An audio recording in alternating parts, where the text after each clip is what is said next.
Hey everybody, it's Erik Torenberg, co-founder, partner of Village Global, a network-driven venture firm. And this is Venture Stories, a podcast covering topics relating to tech and business with world-leading experts.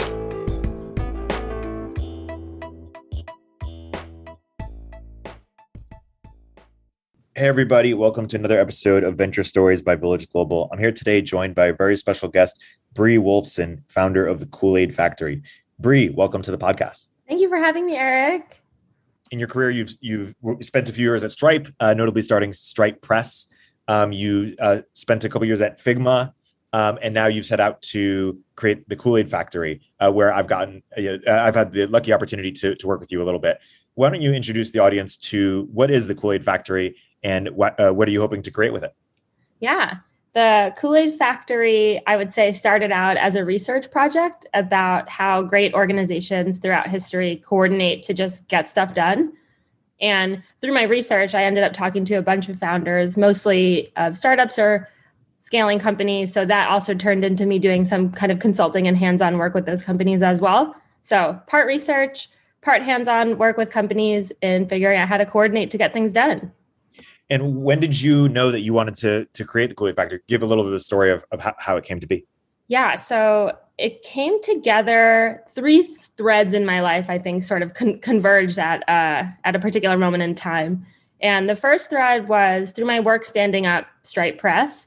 I was reading a lot of the advice for startups canon, and I saw how deep it went for company strategy, product building, engineering, management. But things were so thin on the culture and company building side, and specifically advice for operators. What could a person in the corner of an organization do to help contribute? The second thread was when I moved from Stripe to Figma. One of the reasons I was so excited to go there is that I was joining a melting pot of sorts of people from all these great organizations, Square, Intercom, Dropbox, Zendesk, list goes on. And it got me thinking about whether there could exist a kind of global playbook for Silicon Valley that anyone could take advantage of as they are building companies. And then the third was that realizing just how much Stripe truly invested time and care in the company building stuff. And I thought there might be a there. So late last year, I took a grant from Emergent Ventures to dive in full time on the research part. COVID was a nice time to sit in a pile of my books and research. And now it feels like I kind of work for Silicon Valley instead of any single company. It's been a total blast. And I'm so grateful to the founders who have been willing to let me dive in on their worlds and lend a hand when I can. And go back to your first point. Why do you think that while the Valley has developed a lot of frameworks around building products and raising money, that things have felt very thin on the culture side of things? Yeah, I think one reason for this is in some ways it feels like some of the strategy stuff can be a little bit more copy and paste, or that people who have done great work or seen great work can kind of bring that with them to the next company and sort of repeat some great stuff. And I think there's a notion that companies all kind of do it their own way, which is in terms of the company building and culture building, which is totally true. But still, even with that being said, I have found that there is kind of a playbook for ways that companies or mechanisms that companies lean on to coordinate, even if the implementation of it is a little bit different at each one. So one example I always give is like a company all hands. Everyone's kind of got it, but it just looks pretty different at everyone. But that doesn't mean there isn't a set of principles that everyone can use when deciding to roll out their all hands. So Molly Graham, I believe, has this term black hole words. A term that's thrown around that everyone thinks they know what they mean by it, but people have different interpretations of it, right? And so culture is one of them in that it's kind of this fuzzy idea. How do you think about defining culture? So we're all starting from the same place. Yeah, I'm glad you mentioned that. And it's funny, you know this, Erik, from being with me from the beginning of the project, that I wasn't sure if I should even use the word culture when I was talking about the work. But over time, it's just become increasingly clear to me that this is the business that I'm in now. And I'm getting more acquainted with that side of things. But the way that I define culture, and it's just for the perspective of my work, I wouldn't say this is any kind of like grander unifying theory, but I would define culture as how it feels to get the work done. And the tricky thing is everybody's having their own feeling it or having their own sense of how it feels to get the work done. So a lot of the work that I do in Kool-Aid Factory is kind of helping the companies kind of converge on a set of norms and expectations. And say more about sort of the relationship between culture and operating. Yeah. I'm glad you asked. I know you're familiar with this too, because A16Z invokes it. But I like the Bushido quote here that culture is not a set of beliefs; it's a set of actions. And beliefs is a good way to start, or stating your values and norms, and hopefully we'll talk more about that later. But it's really about the set of actions that everybody is doing at the company that will really lead to how it feels to get the work done. And one of my theories about Kool-Aid is you can actually get quite prescriptive about culture by just prescribing the ways that things can get done. So that's how I do think they're intimately connected in the company environment. Is there a tangible example that comes to mind? Yeah, I think maybe one straightforward example could be a launch review. So say a company wants to launch something, what are the set of kind of checks that someone might need to go through before a blog post gets published or a product goes live? And just by prescribing the set of things you have to do, you have to partner up with someone on marketing to make sure the blog post is going to be consistent with other language and messaging, making sure that a bunch of users have beta tested the product to ensure that you're not missing anything, making sure it's gone through security review to be sure that it's not going to lead to a breach down the line. These sorts of prescriptive processes that help you kind of move the work along, if you can prescribe them, it does sort of lead you to start prescribing what the culture wants from you. How do you think about measuring culture, or how teams should be evaluating what is sort of the challenges or opportunities there? Yeah, I think this is a really tricky part of the work that I do. And I do think a lot of it is based on feeling, and I don't want to over measure on intuition, but I have kind of thought about this a bunch through the course of my work. And I'm not sure this is going to be where I land, but something that I'm thinking about right now is an idea that was presented to me that there is no good or bad culture, just a strength of culture. And I think strength of culture centers around an idea of kind of org cohesion. If you were to take a random sample of a bunch of people at the organization, would they all say the same thing about what the mission and the vision is, what the priorities are? So strength of culture would be like how many people are answering those questions in the same way. So I think that could be one way to measure just like how much cohesion is there on the stuff that really matters.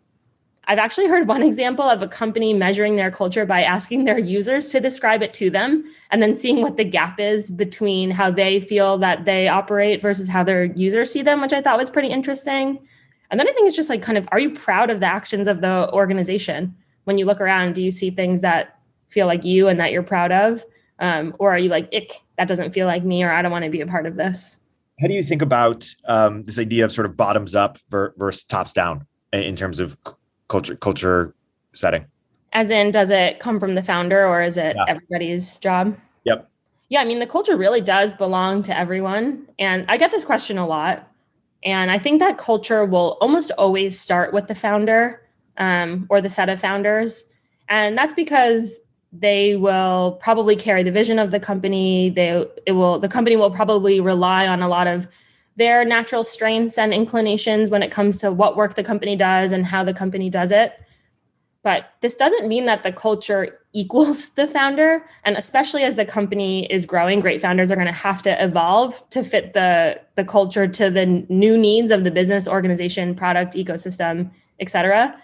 There's another story from A16Z here that I like, which is that they have a strong culture of taking founders very seriously, wanting to use their time well. And part of that is making sure that everyone shows up on time for meetings. And I think it's Ben who says that he is kind of like naturally often late, but he didn't want to make a culture of being late to meetings part of the culture of the organization. So he implemented like a system where there's a tip jar or something if you come late to the meeting. And I think that's a great example of a founder or a leader being self-aware enough to know about where he or she naturally gravitates, and then putting some systems in place to make sure that anything kind of that would hold the company back doesn't become part of the culture just because it's part of the founder's natural inclination. And just to remind you why this is so important, what are sort of the benefits that founders think about? Like, why should they care so much about this? Is it a retention thing? It's a quality of work thing? It's a team alignment thing? Like, how do you really think about why this is so important to get right? Yeah, one thing that I really believe to be true about working in these environments, especially in tech companies, is that really everybody does just want the same things. Everybody wants the companies to succeed. Everybody wants to do great work. Everybody wants to be supported in doing great work.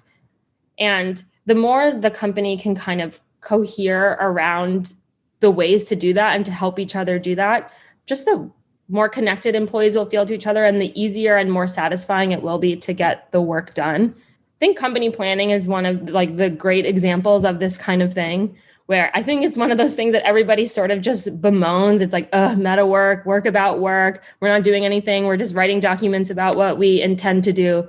But really, why companies might do this kind of thing is just to make sure that everybody's going to have shared enthusiasm around the same stuff. They're going to be able to ship. They're not going to end up with 80% of a bunch of stuff done and 100% on nothing. And it's just about mechanisms to grease the wheels of interacting and help people just do the things they already want to do, which is just get shit done and make it work. So what it looks like when it's working well is sort of what you experienced, at Stripe, perhaps, is, high quality people doing, high quality work, and having a great time doing it and finding meaning and purpose in it, thus sort of creating a flywheel such that more high quality people are like, wow, Stripe people are really good and really enjoying their work. I too want to work there. Is that sort of? Yeah, that's a great articulation of it. One thing we had in our early values is that teams are not territories. And I think it's obvious when you say it like that, but sometimes it gets hard to remember that that's true when you're really in it and you're competing for budgets and someone's blocking a hire that you really want. And I think what culture does is it just becomes an extremely strong center, or it can become a very strong center of gravity for a company to remind everyone at all times, like, well, hey, we're all in this together. We want the same things. We want to help each other and we should help each other. We can default to trust and that doesn't feel hard to do. You're not distracted by breaches to that trust or to work relationship. So it just sort of greases the wheels of getting stuff done, and it just makes it more satisfying to do the work. Yeah. Let's get more technical using, can you give some examples of things that you saw Stripe do really well that other companies can learn from? Yeah. One thing I try to be careful not to over rotate this work on Stripe, because a lot of companies do this stuff and there's a lot of great organizations that do this stuff too. But of course, I'm most intimately aware of the details of how Stripe did things. So that's where a lot of my examples end up coming from. But one thing I think that surprises a lot of people when I tell them is just how often the operating principles were cited in day-to-day work. And the operating principles was just an articulated set of I would say, rules for the way that we aspire to work together. And they're kind of used as reminders for people on how to do great work and how to work together well.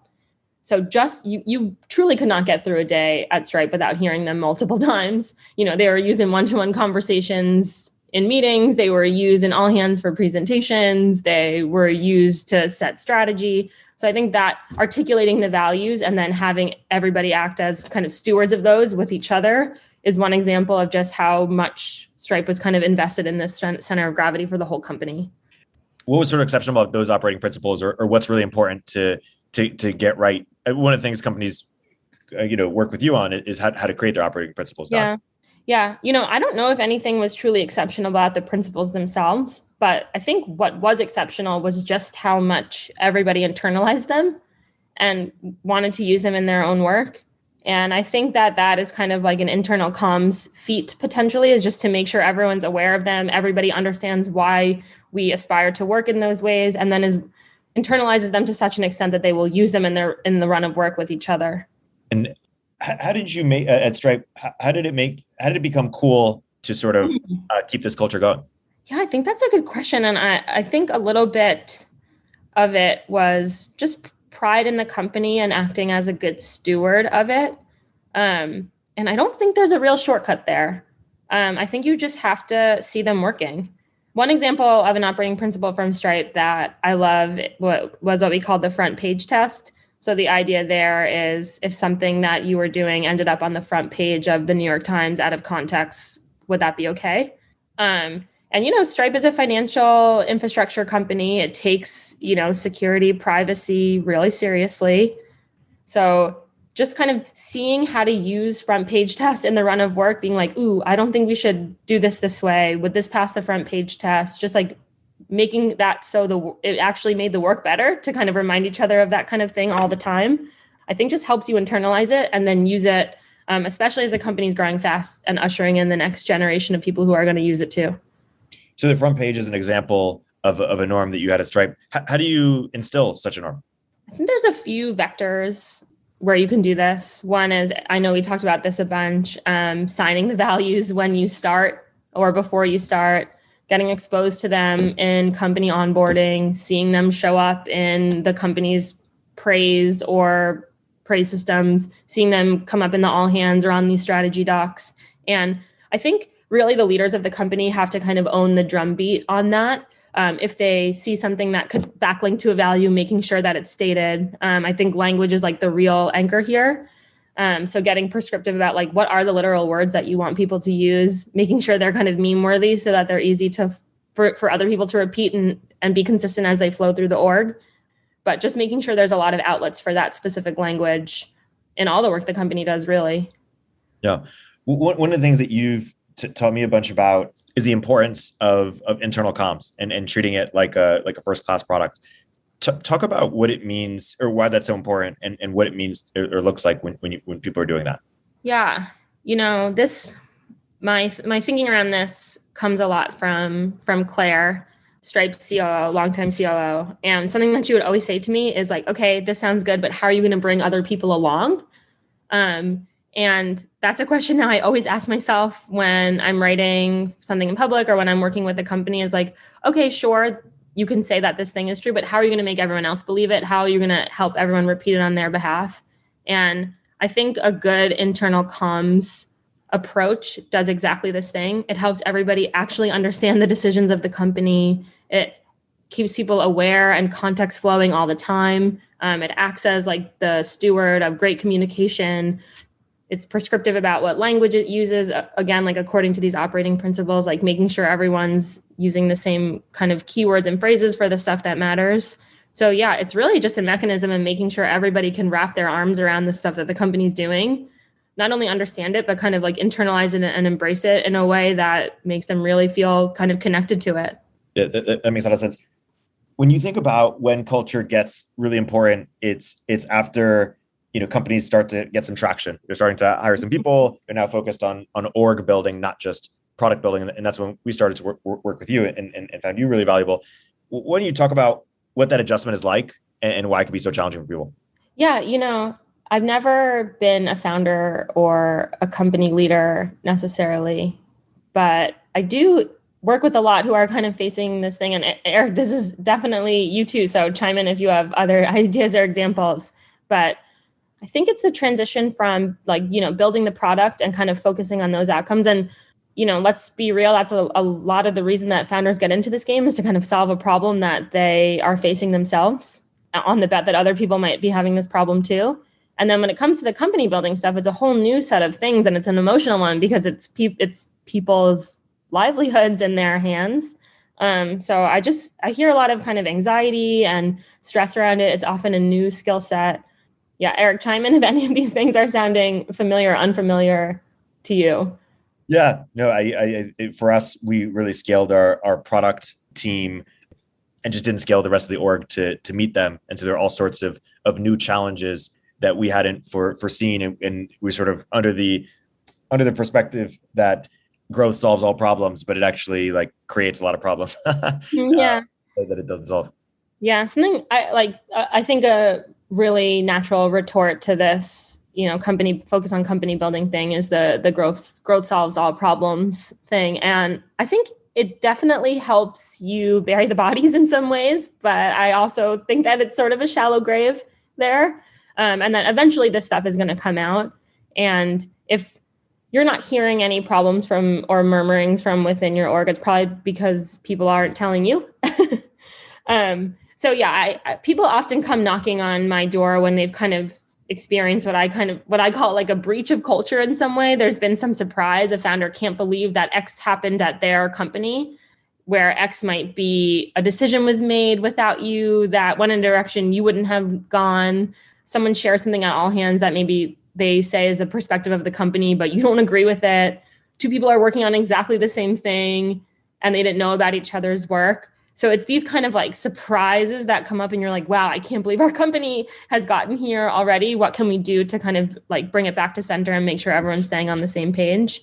So that's like the moment in time I hear when founders come knocking. Share more about some of the telltale signs that people are experiencing, founders are experiencing this. Yeah, I hear one common one that I hear actually is that they see on a calendar, or if they're in person in a meeting room, that two people are meeting and they don't know what it's about, and it turns the tummy. And I think there's a bunch of things that could be going on there. I think this is why I hear this so commonly. One is because you're just becoming aware of that people are doing things at the company you don't know. There's like companies will normally exist for a long time where everything going on. So that's a big one. Another thing is founders feeling like a loss of control over like their calendars. They're in meetings, they don't know why, they don't feel totally useful. Stuff is coming to them and they feel like someone else should be able to make those decisions on their own. They've moved into a very reactive workflow. They feel like they only have time for meetings and emailing, this sort of stuff where it's like the company's not quite humming on its own. And that is usually the time I'm like, okay, it's time to start setting up some of these systems and processes to kind of bring your company to the next phase of company building. Yeah. So let's talk about that next phase of company building. How do you sort of frame what that is, or what's sort of the meta point or to describe it? And then let's get into some of the sub points around it. Yeah. So I think the really big transition that's happening, and this is not only for the founder, this is for everybody who works at the company, is in the early days, trust and context is totally free. It just happens by default. Like all information moves through osmosis. Everybody knows everyone. They know their kids and then their spouses and their names. They know what they do on the weekends. They know the quality of their work, strengths and weaknesses. And then as the company grows and the average distance between any two employees grows, you need to kind of do more to earn the trust and context. So everything is kind of through the lens of that. What systems, norms, processes can you put in place to help people like keep earning that trust between each other, even if they don't have a default familiarity, if that makes sense. Well, let's go deeper into, like we were talking earlier about operating principles. Talk about the difference between operating principles and values. Yeah, so this is a drumbeat that I've been on for some time now. I really, I like when companies go with operating principles over values. And one reason I say for this is that operating principles actually should evolve over time. We talked before about how the needs of the business will change, the user base will change, the company will change. So having the ability to make breaking changes to your operating principles allows you to kind of like scale and change as you go. One example I like to give of this is, Facebook's move fast and break things is probably the most famous example of an operating principle. They actually did update it to move fast with stable infrastructure. It doesn't have quite a catchy ring, as catchy of a ring, but it does kind of make you rethink about how you want to operate for the next evolution of the company. Another great example from a company that I've worked with is they had an operating principle around frugality. But as soon as they raised some money, it actually made more sense to spend money and remove the operating principle of frugality. So these things, like you want to make room for them to evolve. It's also a good way to signal to your company, like, hey, we're actually making a breaking change to how we do things. Yeah. The one thing you created for us was non-values, and that's actually been really inspiring really helpful to us, and other CEOs have reached out to me saying, "Oh, how did you do that? We should do that as well." Talk about what is the thinking behind non-values. Yeah. So one reason I think these operating principles are so important is it helps you just put pen to paper on exactly what you mean by it being like a good kind of fit for someone to work here. And it sets expectations with not only the employees that are already at the company, but new people who are going to come in the door. So I'll actually read a quote from Patrick Stripe's founder on this one in conversation with Elad Gil for the High Growth Handbook, which was Stripe Press's first book. But he says, if you aren't having these explicit conversations about what your culture is, and the downsides are threefold. You don't have the right people joining you. You're being unfair to those who do join you, in the sense that they end up being surprised by this emergent friction and tension in work styles. Thirdly, and I think this may be the non-obvious one, people's disposition with regards to the company is actually a function of what they feel like they signed up for. If they feel like they signed up for an all-encompassing project, they'll be much more willing to treat it as such than if they discovered it by surprise later on. And so you can actually change the outcome simply by being explicit at the outset. So the non-values for Onda, I think, played exactly this role. They just set expectations. Hey, it's perfectly reasonable for a person to want this kind of thing at work. But if you do, you just aren't going to get it here. And it's better to have that conversation early. It's very painful to have it when an employee is already in the door. Yeah. And I think your litmus test for what a good non-value was like, this is something that a person reasonably wants at a company. Was it something like that? Yes, exactly. And look, this is really about what this stuff is. It's not to say that you want everybody to be like everybody at the company. But saying yes to everything is, it's kind of like saying yes to nothing. So you just want to be crisp about the stuff that really matters to you and how you operate. And it just doesn't mean that it's for everybody all the time, which I think is actually kind of a hard thing to reckon with, especially in this job market and kind of greater cultural climate. But I do think it pans out better for everyone when the expectations are clear about what someone's getting into. And look, I think if somebody, I won't speak for you, Erik, but many of the founders that I work with are exceedingly reasonable people. If they felt like one of these values was turning someone away that they would actually want to have, I think there would be a great effort to rethink them. Yeah, for sure. Let's have another transition, which is from you were mentioning one of the tension points is people starting to sort of, butt into each other a bit or grab their own work ad hoc to, what does it look like to get crisp over who does what and when? Yeah, I think we talked a little bit about how much people will bemoan company planning, but I actually think this is key to unlocking maybe like more of a multi-lane highway of development. I see a common trend that companies will get stuck kind of advancing a lot of work, but not really shipping anything. And planning is one of those things that help companies focus on the stuff that really matters. It helps get work completely over the line. It unlocks more shipping velocity and not just speed. But yeah, planning, resolving dependencies, saying no to things that you really, really want to do. This is another Clarism. It doesn't count if it doesn't hurt when you say no. In prioritization, it's about getting the right org structure in place. Ladders of levels, another thing that people really bemoan. But as an employee, I've always found them very helpful to know where I sit within an org. So it's really kind of all about focus and codification again.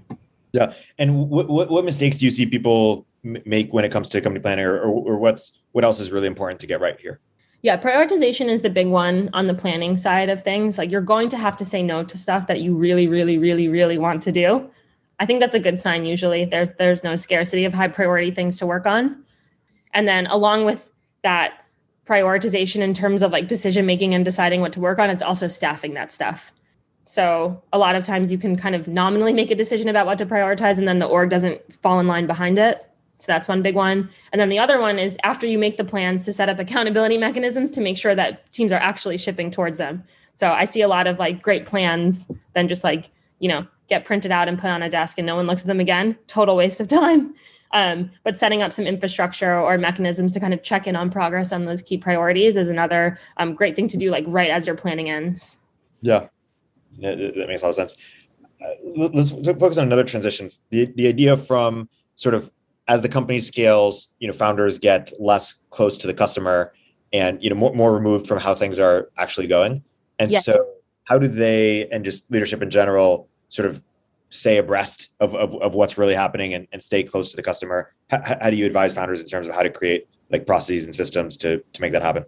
Yeah, this is another thing that I think just it happens through osmosis so naturally in the beginning. The user voice is kind of just always around. You have a lot of context on how your employees are doing and feeling in their work lives and personal lives.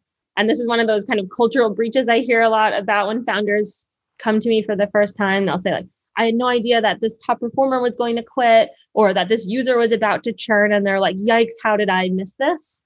And I think there's some really great mechanisms, again, to stay in touch with this stuff, which is even just like silly things like spinning up Slack channels or email lists where anyone around the organization can just contribute to things that they're hearing from users. Just trying to hang out in watering holes as much as you can. Like, where do your users gather when they're not on your product? Mathilde Cullen from Front, she talks about going to She learned a lot of her early users were truckers, so she was going to a bunch of trucking conferences. These sorts of things is just like making sure you have some processes in place to get you there. On the employee side, this is when companies start to think about rolling out their employee voice survey, doing a more formal feedback giving and sharing process. So these sorts of systems where you actually spend some dedicated time just to the feedback on how the company's doing. Yeah, that makes a lot of sense. How about in terms of just the information sharing? How do you make sure it goes to the right place, or talk more about sort of how to get information flows right? Oh man, I think this is actually really, really, really tough nut to crack. I think there's two prongs to the approach here. One is, and this is something I know we talked about a lot for at On Deck, is moving from kind of work moving through a series of one-on-ones to setting up forums to preside over work. So to use the example that we used before of maybe like a launch review, before maybe you just had a standing one-on-one with the product manager of every team that was launching products. So you would just naturally know how the launch was going. Then the company gets bigger. It's not quite clear who to talk to all the time, and the one-on-ones aren't getting you the information maybe that you need. So instead of having a bunch of one-on-ones to kind of cobble together the story of what's launching and when and how, you actually just have a single forum where people come when it's time to launch a product. And what's neat about that is that all the information comes to company leaders or comes to a central forum, and maybe you even have like a template to make sure that things are kind of apples to apples or setting expectations with what to bring there. But it also kind of produced the notes from that forum, also kind of produce an artifact of how the work is going on key work streams. So if you can design this set of forums, company-wide forums, in the right way, you can actually start to get the information flows really right, because you're telling the company, hey, we prioritize these things. This is what the company presides over. And then the system of prep and notes from those forums actually becomes an information flow in and of itself that kind of people can lurk into. Well, cool. So we've gone through a few different transitions here. How exactly do you find yourself working with CEOs and with leadership teams? Yeah, I work with companies in a few ways. One is kind of in this very informal, what feels like research to me and feels like kicking ideas around to founders, is just when one of these breaches comes up or someone's worried about a breach coming up, is just to talk through some of these tactics and mechanisms. And those are mostly very casual conversations. I also run a workshop. I've been running a workshop with lots of founders called How We Operate. And that kind of takes a sort of ethnographic look about how the company's doing. And what founders have told me is that they really appreciate an outside perspective on what their company looks like. A lot of the things that are the most spectacular and amazing about how they're operating feels totally normal. How does a fish describe water kind of thing? So that's another way to kind of do this ethnography about how companies are operating. And then every now and then I'll do a sprint with a company where we'll like take on one of these tactics. Maybe it's company planning, maybe it's setting up comms and distribution channels, maybe it's writing operating principles, and we'll kind of in tandem do some work together. Yeah, and talk about how that ethnography works. Like, what are the questions that you're really looking to get the answers to when you do that? Yeah, the magic questions there are what patterns and norms are contributing to our success, and what patterns and norms are either holding us back today or do we predict will soon. So the example of the frugality or the move fast and break things, taking a look at just what are like the natural ways we're doing things today? What do we want to keep with us as we grow? And what do we want to change or aspire to do differently in the future? Yeah. And what sort of, like, in your own research, where do you think we know the least about, like what questions are you still asking yourself in terms of like, your own knowledge about the field, or just like Silicon Valley's knowledge about the field, because it still feels, somewhat early relative to some of the other, elements of product building, as we were saying before. Yeah, absolutely. One question that I get a lot and I'm excited to dive in on is some of the org structure stuff. Like, are there optimal ways to organize groups of people within a company to kind of maximize the impact or the ways that employees can work together? And I think this is one of those things that's like, it's really expensive to experiment with in terms of like employee satisfaction. It's kind of makes sense to just go with the default. If you mess up the org stuff, you kind of can end up making a lot of people unhappy and unproductive. So I'm excited to think about new ways that teams can exist in terms of just a general org structure. Yeah, that's really interesting. How do you see culture change? Like there are times where, the right culture was perfect for one moment of a company's growth, and now the company is in a different phase and kind of needs to implement new cultural principles that are maybe the opposite of what it had prior, sort of. Yeah. How what do you advise there? What have you seen there? Yeah, this is another one of those kind of common breaches that someone will talk with. There's an early person who is totally critical to the company's success in the early days, and the founder is starting to feel like that person may no longer be a fit for the next phase. That's a really tough moment, and I think is one of those tells that the company has kind of evolved beyond its original founding principles. And this is usually actually just kind of like a people thing. I think Molly Graham actually says this too, or now maybe I'm mixing it up if it's Sheryl Sandberg, but I think it's Molly Graham who says like an employee's job is to like evolve at the same rate of or faster than the company's evolving. And we know how fast these companies are changing. So if there's an employee who for some reason is not or does not want to evolve with the company, I think having a conversation with that employee about whether they do want to evolve or it's just not the right fit anymore. And I think having those conversations with a baseline of having set expectations about like their role in its evolution is the right place to start. It won't be good for anyone if that conversation's a surprise. And maybe that's something as formal as ladders and levels. Maybe it's something as informal as just kind of projects that this person is expected to complete. But yeah, it usually comes down to kind of conversation with individuals about whether they want to evolve with the company or not. And hopefully it makes things more mutual in terms of a departure. Yeah. For entrepreneurs who listen to this, who they themselves are starting to grow their companies, starting to think through these challenges or these opportunities, where can people learn more? And plug a little bit on what's to come with Kool-Aid Factory. Really makes me say it, like and subscribe. No, I'm just kidding. No, I mean, I think about this stuff all day, every day. I really love it. And the reason this work feels so personal to me is that I think I was kind of like a little bit of a lost puppy. I wanted to care about my work a lot and I wanted to do great stuff, but I wasn't sure how. And working at Stripe, who was just they cared so much about helping build the culture and helping their employees succeed. It really made a meaningful difference on my life. So I really feel connected to this work and reading about it and thinking about how founders can unlock that for their employees. So yes, following along with the Kool-Aid Factory, I'm excited to do a better job of telling people about what I'm also reading and what I'm inspired by. So keep on the lookout for that. The next issue that I'll ship is totally focused on planning, which is probably why a lot of the conversation gravitated towards it today. Before the end of the year, more on company-wide communication and collaboration. And then, hopefully just working with more founders and talking to more founders because this work is so important, I think. Yeah. And you've had a really important impact on deck in terms of helping us create our operating principles and non-values and think through lots of different culture elements. So thank you for all the help you've given us, and thanks for sharing that with our audience here.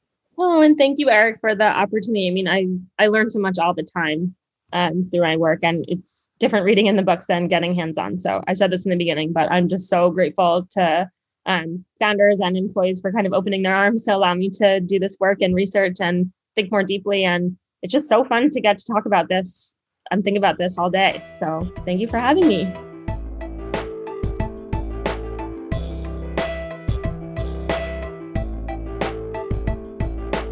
If you're an early stage entrepreneur, we'd love to hear from you. Check us out at villageglobal.vc.